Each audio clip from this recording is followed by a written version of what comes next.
how about change the box into a sphere?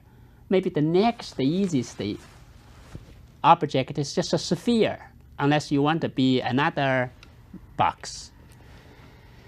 So what's the difference? If you push a ball down to the water, is it going to be the same oscillation like you pushing a box down to the water? Let's see. One thing is sure. In the beginning, when I talk about this, doesn't matter what kind of shape you like. It's shape independent. The only thing dependent is the volume.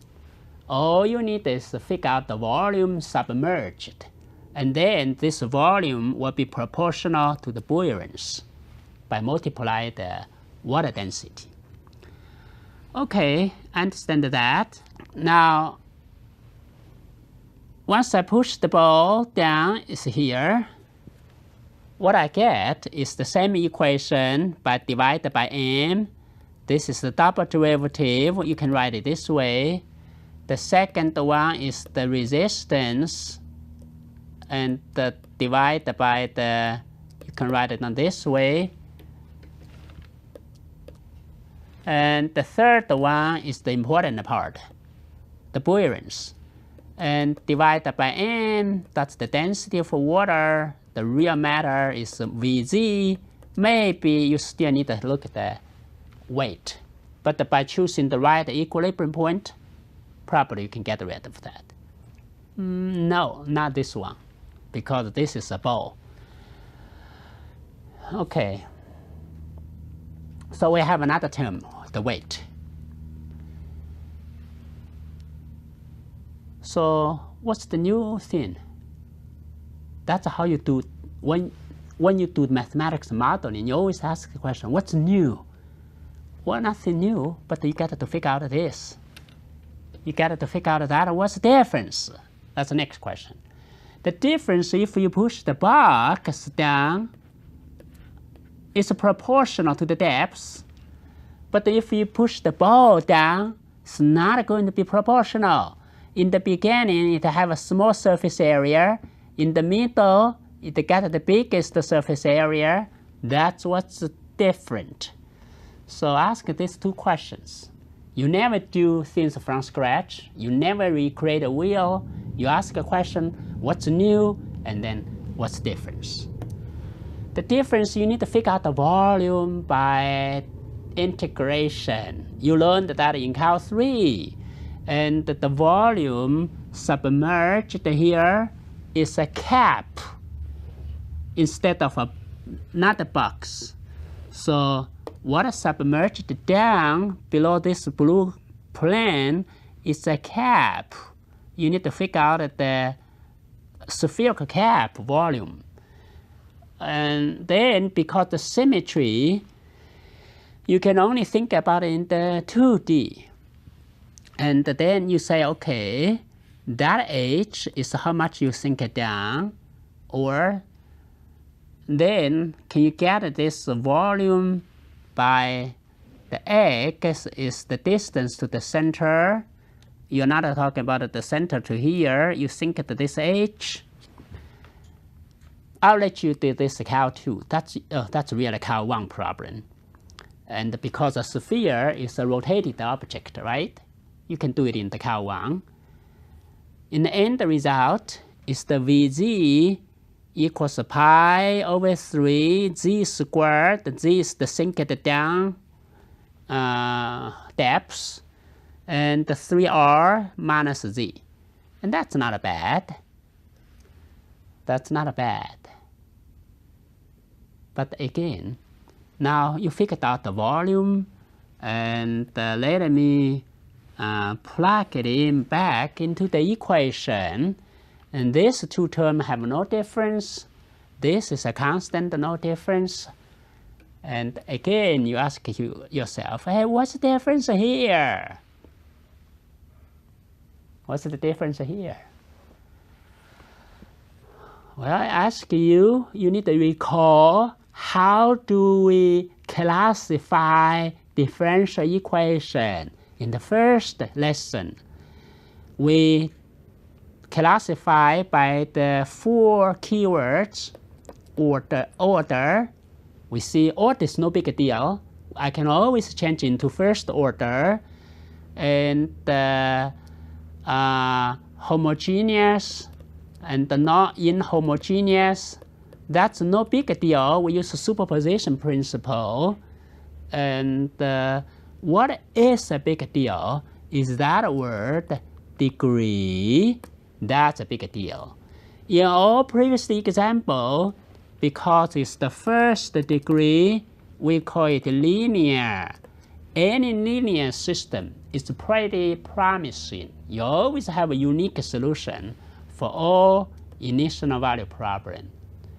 But now the question is, what is this z squared times 3r minus z, where when the z is the variable? That gives the z to the q and the z to the square, and that's non-linear.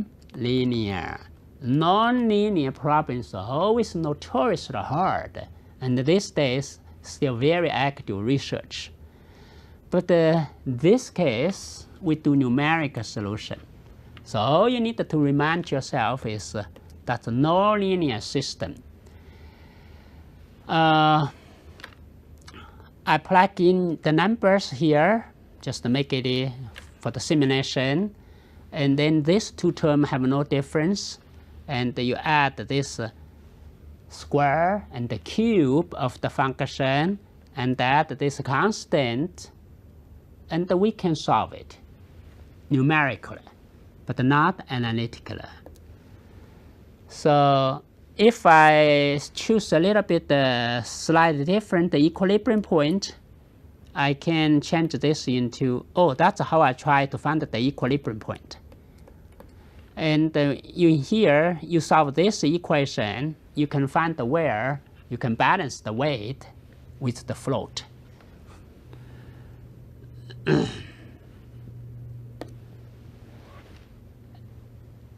And the balance in this case is 0.01. When this, you sink this a little down, and then the float, the buoyancy will counterbalance the weight. That's all right. That's how you observe this. And now you do the numerical solution. The curve is like that.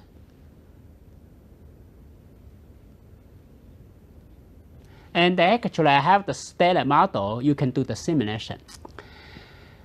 Well, I want you to compare with this.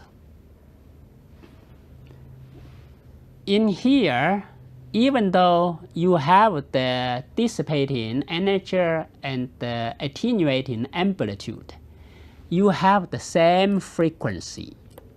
We call it quasi-frequency. You can observe that. But in the second model, you don't have the same frequency. Here's longer, shorter, and shorter. So that, because of the nonlinear, you don't have a sample frequency. That's the observation if you do use the computational method, and you need to observe the phenomenon here. When it's nonlinear, you can solve it, and by your expectation, the energy is also attenuating. It will bounce less and less violently, and the end it will be probably stable and still. But this is not the same solution as this. In mathematical model, nonlinear model and the linear model is quite different. It's way more complicated, the nonlinear model.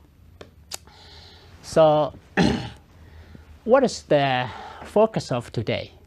And today, I just want you to connect the seems really different phenomenon, but the mathematics model are very similar, at least in the first 3 examples.